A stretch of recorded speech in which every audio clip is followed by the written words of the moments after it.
Hello, Aries. How are you? Today is August 12th, and there was a full moon in Aquarius in the United States last night and here very early this morning in Europe. And I want to talk about the moon, the energy, the astrology around it for a minute. I'll timestamp this for the tarot so you can skip it. But it's important because it has to do with the next 3 months from now until mid-October. So this full moon, as I mentioned in my last reading, is kind of like surrounded by chaotic energy, and yet the moon itself is very good. Now there was a fixed T-square because we had the sun in Leo opposite the moon in Uranus. The moon was conjunct Saturn, which is never really lovely energy, and those were squaring Uranus and the North Node. Now Uranus is at 18 degrees, and he is stationing to go retrograde on the 24th. Now, Uranus has been at that degree, 18 degree, which by the way is a 9, so wrapping up, since mid-July. And he will stay on that degree of 18 until mid-October. So whenever a planet stops for that long on a very specific degree, it's important, especially if we consider that that's the degree where Uranus was conjunct the North Node just a couple of weeks ago. Now, this is also made further interesting by the fact that Saturn is retrograde, and Saturn will go direct on 18 Aquarius. And he was there at the end of February, beginning of March. And he kind of like flew over that degree, so it looked like it wasn't going to be a big deal. But then he goes back to that 18, which is exactly square the Uranus and North Node conjunction, and where Uranus will spend 3 months. And Saturn will directly square Uranus at 18 degrees. So both of them on 18 at a 9, wrapping things up.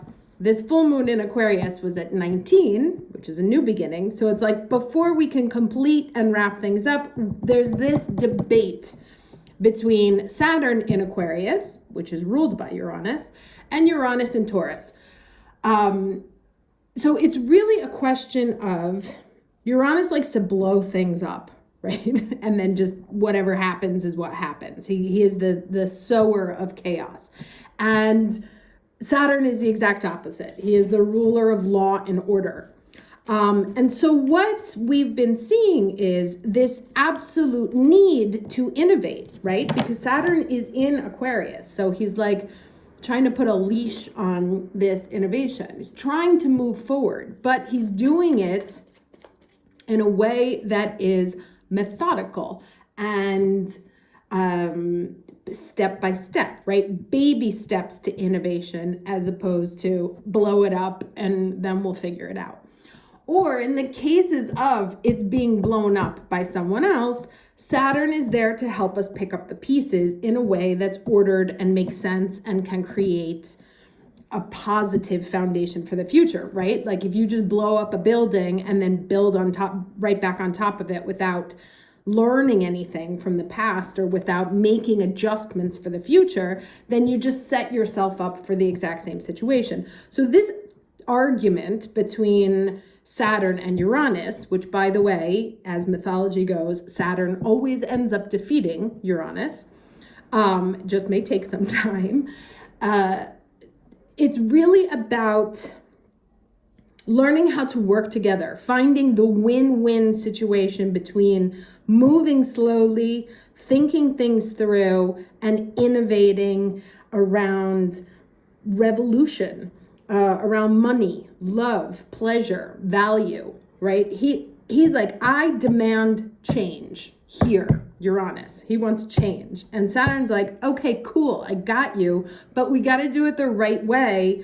Otherwise, it's just going to fall apart. So this conversation is happening somewhere in your charts between mid-July and mid-October. And you can kind of, if you go to the last days of February and March, you may have had something come up, like maybe you had an idea of something that could flourish over time, could blossom over time.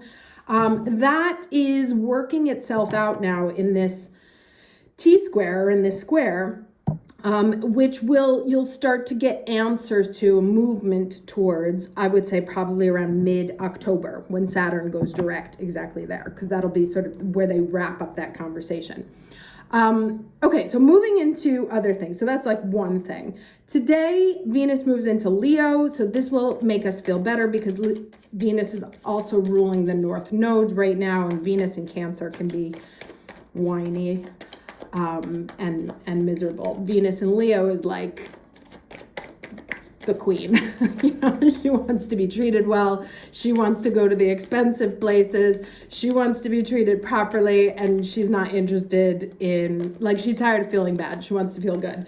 So that will be a nice shift in energy right now. But let's take a look at the cards and what they have to say about this full moon for us in Aquarius. What messages from the full moon for Aries?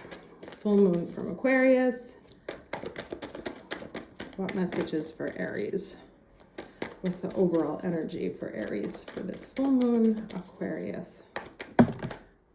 That's quite a few, but I'll take them. Okay, so despondence, right? I feel like that was that Venus and Cancer energy. Impasse and complacency. So like I said, there's a lot of energy. There's a T-square, right? T-square is 3 points. And so there's a lot of energy here. And it looks like some of it may be a little bit chaotic, maybe feeling blocked about something, but may also be feeling like done about feeling blocked, right? This would be more the Uranus energy, kind of like, I can't take it. This would be the Venus and Cancer energy, like feeling sorry because there's this block going on. And as I mentioned in the last reading, right, where it was like about good news coming in, that the Sabian symbol for the degree of the moon is incredibly positive.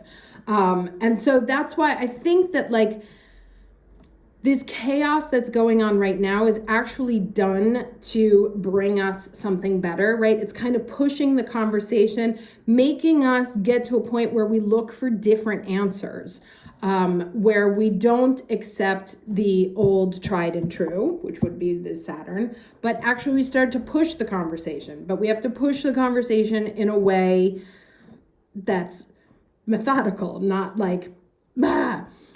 So there's lots of tension going on here. Let's see what else comes out.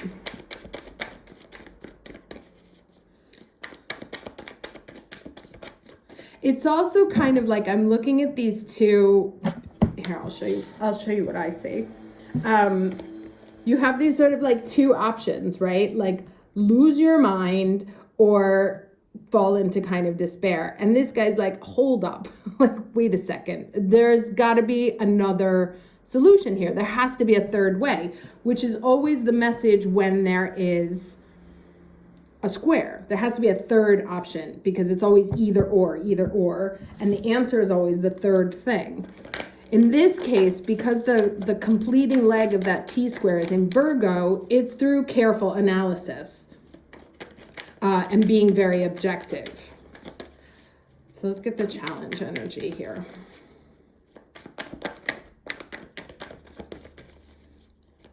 So yes, so the first piece of advice that comes to me is that if you're feeling any of these energies, that right now what you really want to do is kind of step out of your emotions, like stop processing situations emotionally and process them logistically.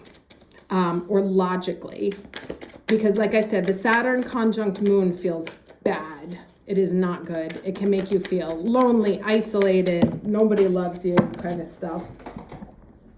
Oh my God, I just got 3 cards again here. All right, all about the 3s this time. So here we have the awareness card. Yeah, these are all lovely too. 10 of Wands, suppression, and turning in the 4 of Cups. So lots and lots of heavy energies here. So if you are feeling them, you are not alone.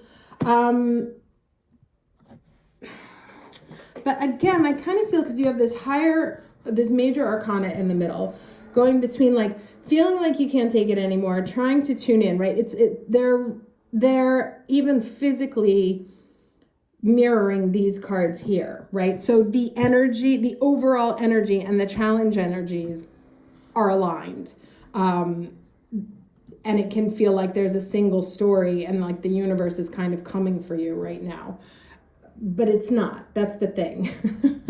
It's just working it out. Like I said, it's pushing you to try and open up and look at things from a different level. Like break out of what is or what was and trying to create something new, innovate on what is existing. And to do that, it creates a situation of tension that forces you to tune in, right? This one.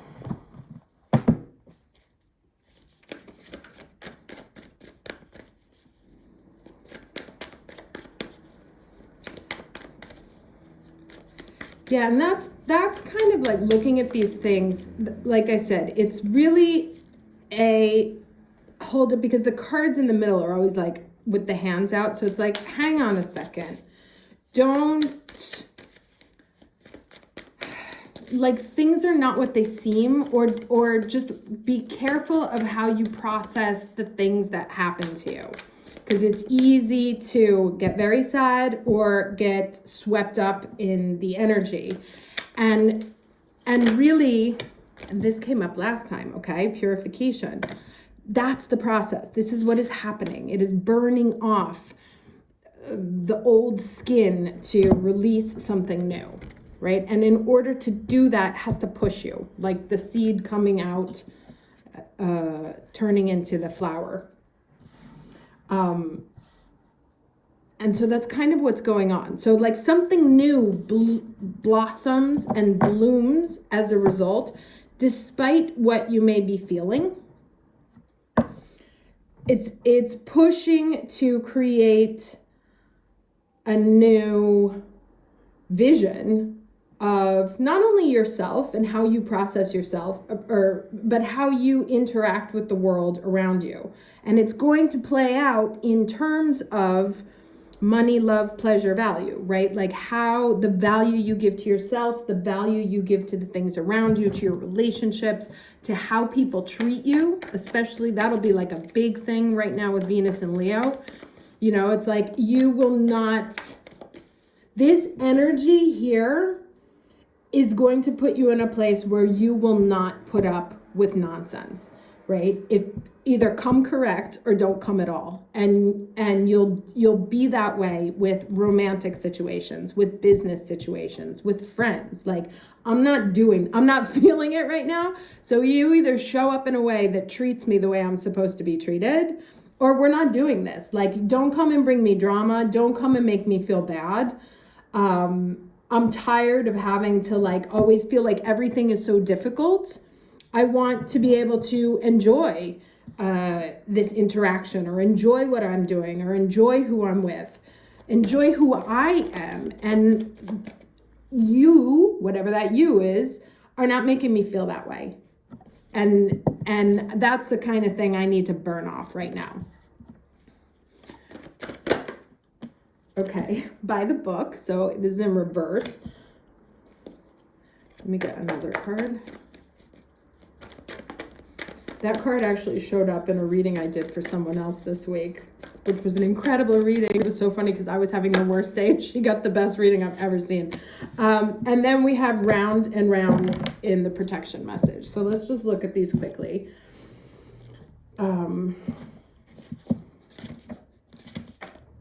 Okay. All right. Now, now is the time for a real change in consciousness as you are incited to revolt.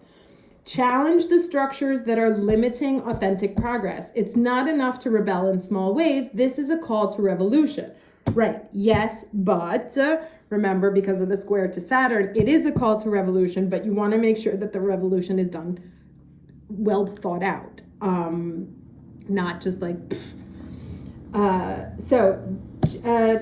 focus on what you really want to achieve, regardless of whether it feels so far outside the box that the established order may reject it. Genius, invention, and transformation are rarely comfortable and less likely to be accepted by the mainstream. It may be time for you to say no to the way of your group, take a stand, and make real changes. Right? And that's what I said. You're like, you're not putting up with something anymore. And this tension, this feelings, this sense of isolation, and the feeling like I cannot take this anymore. I'm tired of feeling bad, pushes you into a place of forcing yourself to do something differently, to approach it differently. And it will feel revolutionary, and you will back it up with small steps of accomplishment, right? So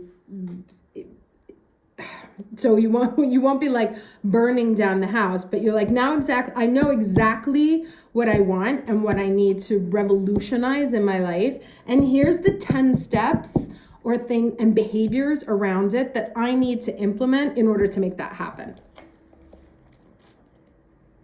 So it's like you get the idea, Uranus will provide the idea, and then Saturn will provide the steps. And it's making those two, instead of having them fight, having them work together. Okay. This is a good one. This has to do with the awareness. Are you refusing to see your own personal responsibility for repeating lessons you don't need to relearn? You have to surrender now to the fact that you are the common denominator in all these repeat performances. Be happy, for this is a wonderful spot to be in. You can now see the cycles that you wish to exit, right? So it's all about starting over, rewriting, rebehaving, like changing how you show up in the world. Once you can accept and recognize what role you may be playing in perpetuating certain situations.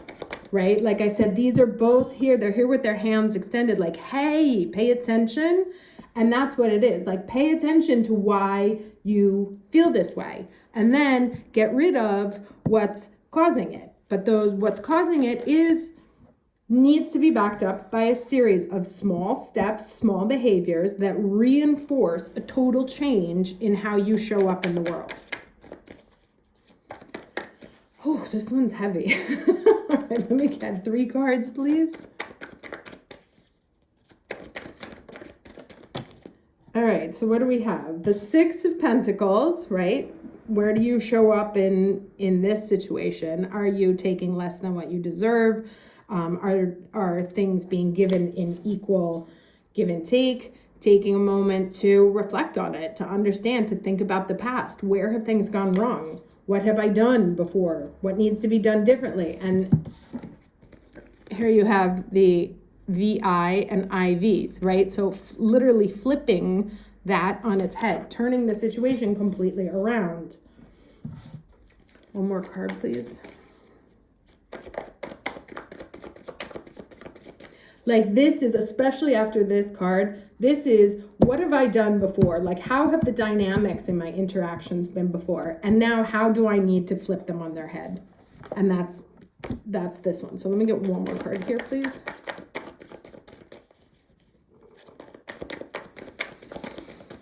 So basically, bottom line, not putting up with nonsense anymore. Rewriting who you are and how you show up in your interactions.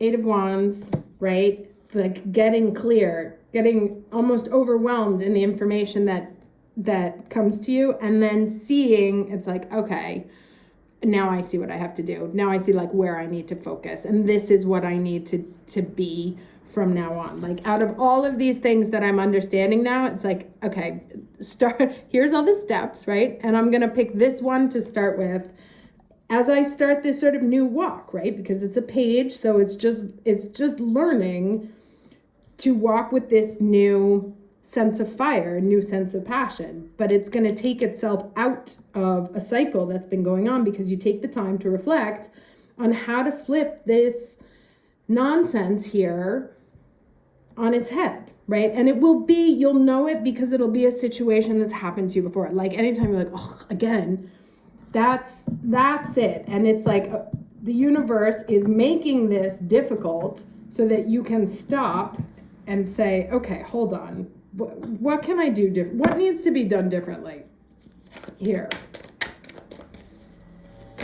All right, let's get one last word of advice here. for Aries at this full moon. I mean, it's very exciting. It's uncomfortable, but you know, anytime Saturn and Uranus are involved, it's going to be uncomfortable. So, but that's the point. Again, this keeps coming out. I swear to God, this has come out like 4 times over the last week. Cool your emotions, right? That's what I said. This is not a time to let your emotions sweep you away. It is a time to embrace almost a Virgo-like approach to emotions, which is like analytical. It's quantitative, not qualitative. Instead of feeling your way into this, be very logical and very cold in what needs to change. Too many. One more.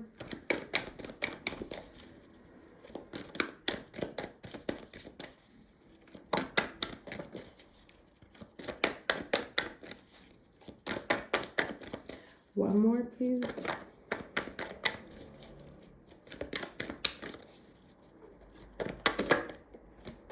Okay, and then the full moon in Libra, which is interesting because we have a full moon in Aries and a full moon in Libra. So these are exact opposites, right? Like these are exact numerically opposites. Flipping something on its head, flipping a current situation on its head. And we do so by thinking rationally, logically, not getting swept up in the emotions, because that's where Uranus wants to take us, but being very Saturnian, cold, collected, analytical. I am worth more than this, and I am going to now insist, like I'm going to look at my behavior where I was taking less than beforehand, and I am going to find 8/10 behaviors, 10 things I can do in my own life so I don't feel like this anymore. Like, what are the 10 things that need to happen for you to stop feeling like this? That's your to-do list, and it's literally that easy. Go through it. What's making you unhappy? What's the opposite of that? And would that make you happy? And what do you need to do in order to make that happen? Oh, I might go do that right now. Hope this was helpful. I will talk to you next time. Take care.